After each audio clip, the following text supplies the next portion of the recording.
Over the past year or so, the Kane Pixels channel has very suddenly branched out from its deep roots in the backrooms, which brought the channel to nearly unprecedented popularity and changed YouTube as we know it forever.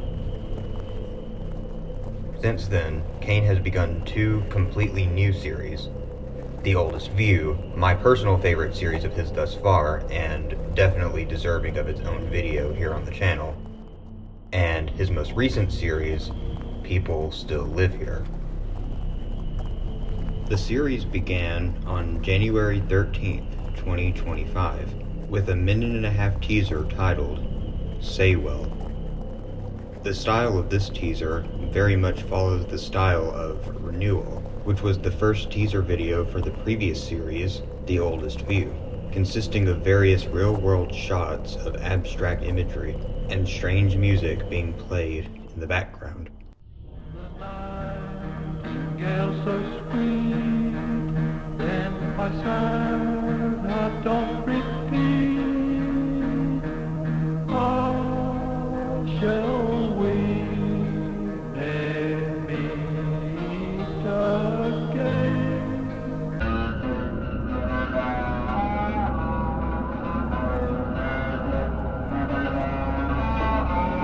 In this case, we see a red and white decorative cloth in the shape of a short tie gently swinging from somewhere off screen. The edge of a green felt hat with flower imagery covering it. The shot of an old man's upper head, appearing to lay down without blinking or moving at all. A shot of plastic gears and machinery in motion with a shiny animatronic face blinking. A shot of the old man again, this time closing his eyes permanently. Then finally, a shot of the sky where a sped-up Morse code message plays in the background.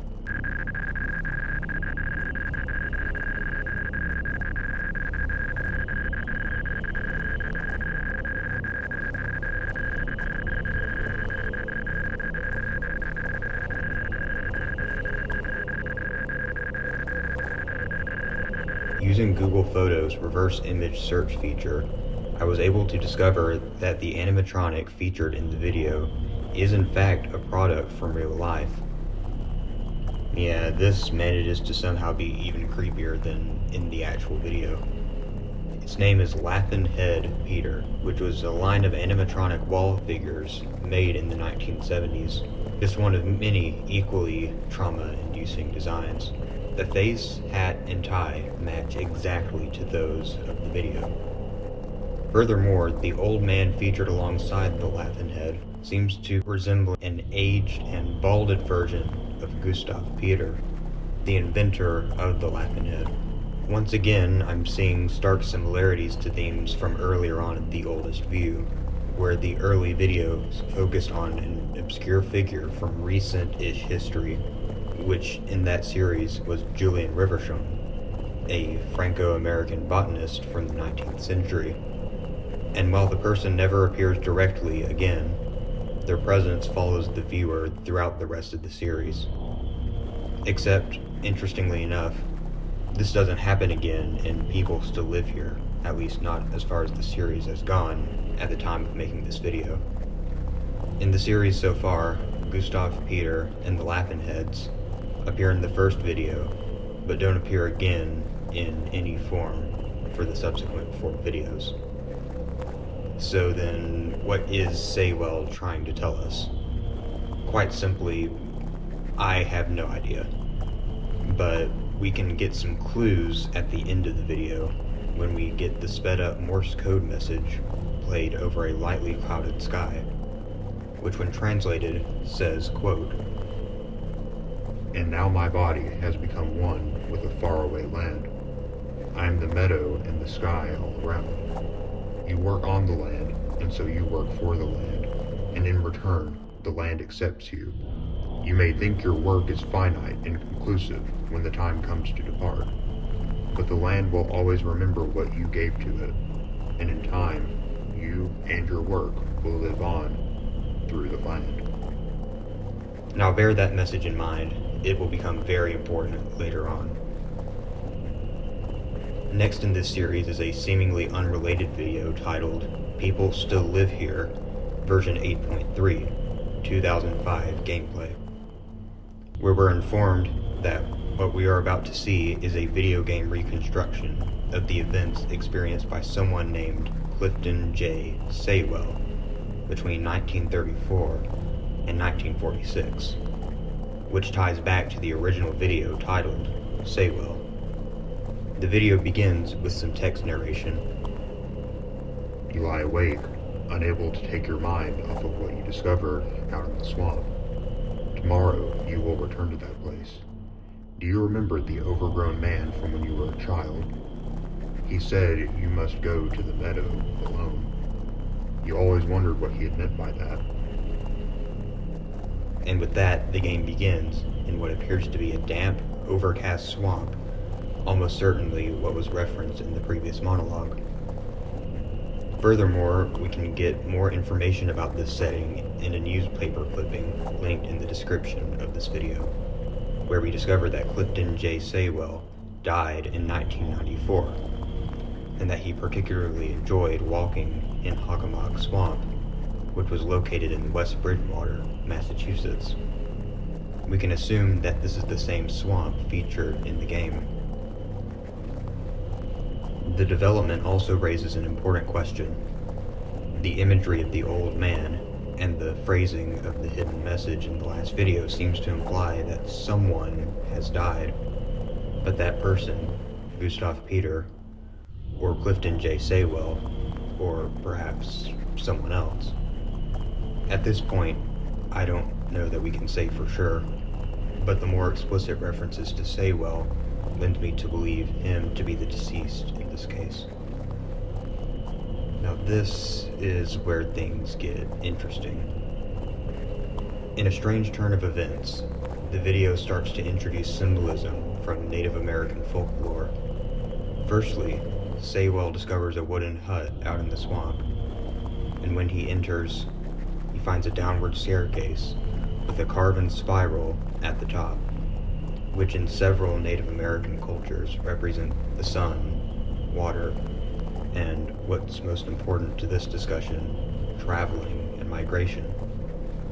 This is because upon walking down the staircase, Saywell encounters a door, which leads to a surprisingly modern and futuristic hallway, which leads him to a completely different place, a vast, grassy meadow with fair skies.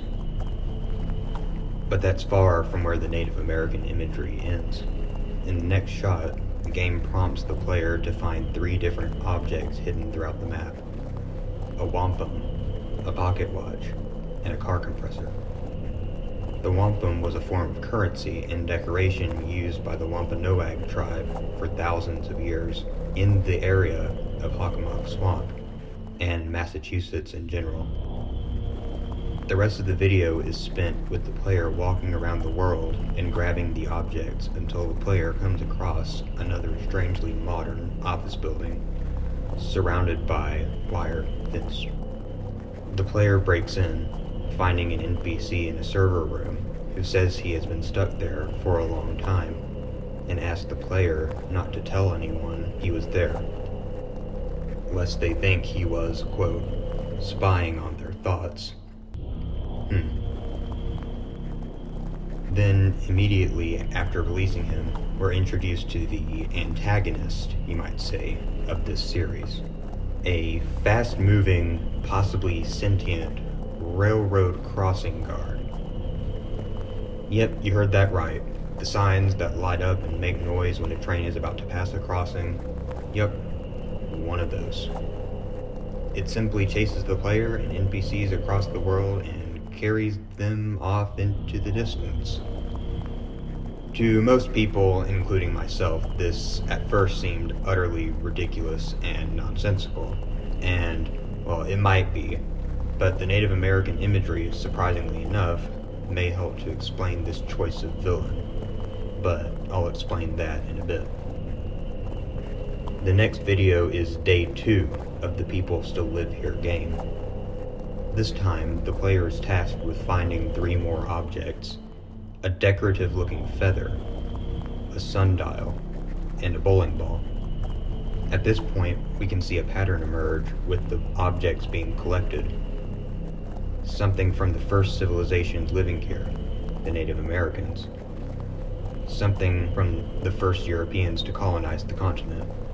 And something from modern civilization, another clue as to where this series is going.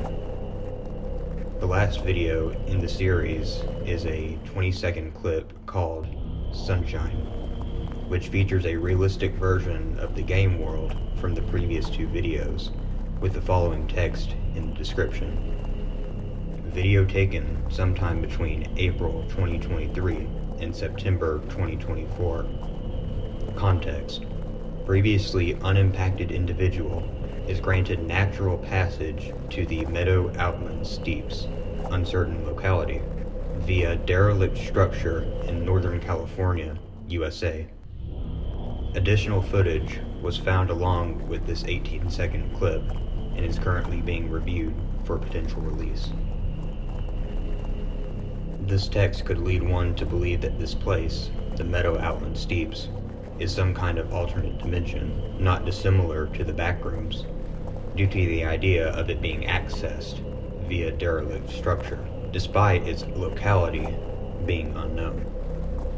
Furthermore, the idea of this being found footage grounds this location as real in some capacity, rather than completely metaphorical. Now, what does all of this mean? What's the deal with the cryptic messaging, strange objects, and Native American symbolism? My theory here is that people still live here is an exploration of the afterlife of the Wampanoag tribe, but not purely as a spiritual plane, but as an alternate dimension that can be traveled to and from, given the correct circumstances. But allow me to explain. Firstly, the name of the series, People Still Live Here. This phrase bears uncanny similarities to other phrases used by Native American advocates, especially among the Wampanoag tribe. Specifically, the phrase, "we still live here," is not only a commonly used phrase among these groups, but is actually the name of a 2011 documentary specifically about the modern Wampanoag's mission to restore their native language. Given this connection to the name of the series itself, it implies heavy connection to Wampanoag culture. Second, and most importantly, is the Morse code message from the first video, which put heavy emphasis on the idea of the land, and being somehow connected to it after you die, as implied by the previous shot, where the old man, whose identity is still up for debate, appears to be closing his eyes for the final time. Then immediately after, we get the hidden message, "And now my body has become one with the faraway land. I am the meadow and the sky all around," implying clear connection to this place, the meadow, after death.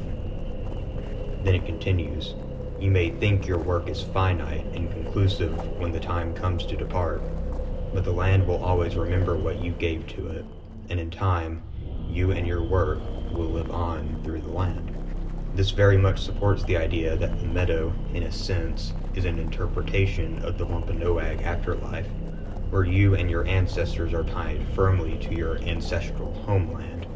Furthermore, the spiral on the wall in front of the staircase could represent migration and travel in native culture, seeming to support the idea that Saywell is traveling to the Wampanoag's afterlife through their ancestral land.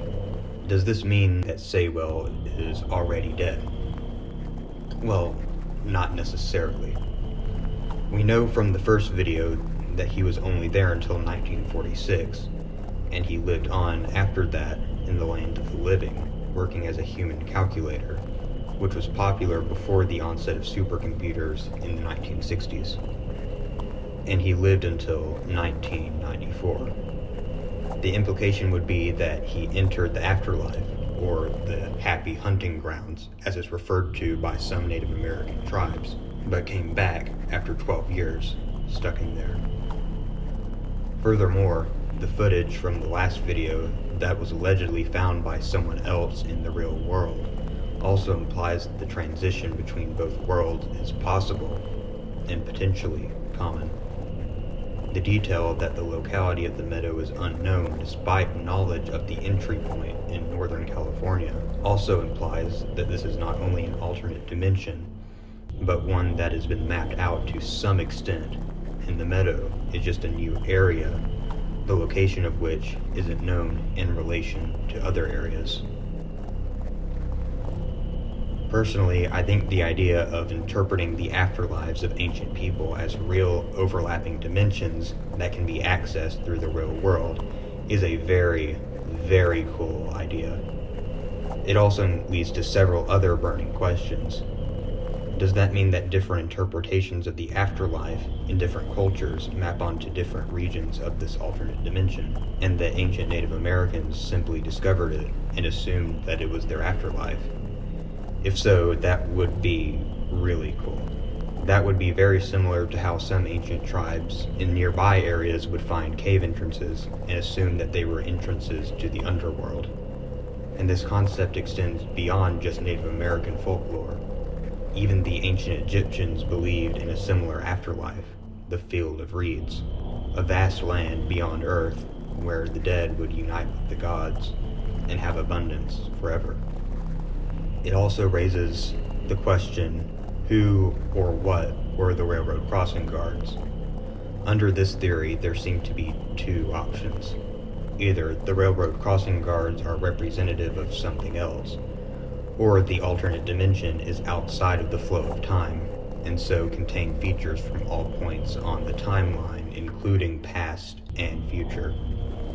In that case, it could be an interesting situation where, when the Wampanoag discovered the meadow for the first time, they may well have not been able to process what they were seeing, and called it what was most familiar to them in their time, mighty hunters catching prey. That would explain the reference to the meadow as the happy hunting grounds in Wampanoag culture. In that case, we still don't know what the crossing guards are per se, but we can see figures from mythology that likely represent them. I realize this theory doesn't fully explain everything, but does provide a potential framework for understanding what we'll see in this series going forward. If you're still here, I'd like to thank you for sticking around this long. If you like my theory, please let me know in the comments. If you think my theory is utter nonsense, like the railroad signs, let me know that too, I guess. There will be more coming out about this series when future videos are uploaded, and goodbye.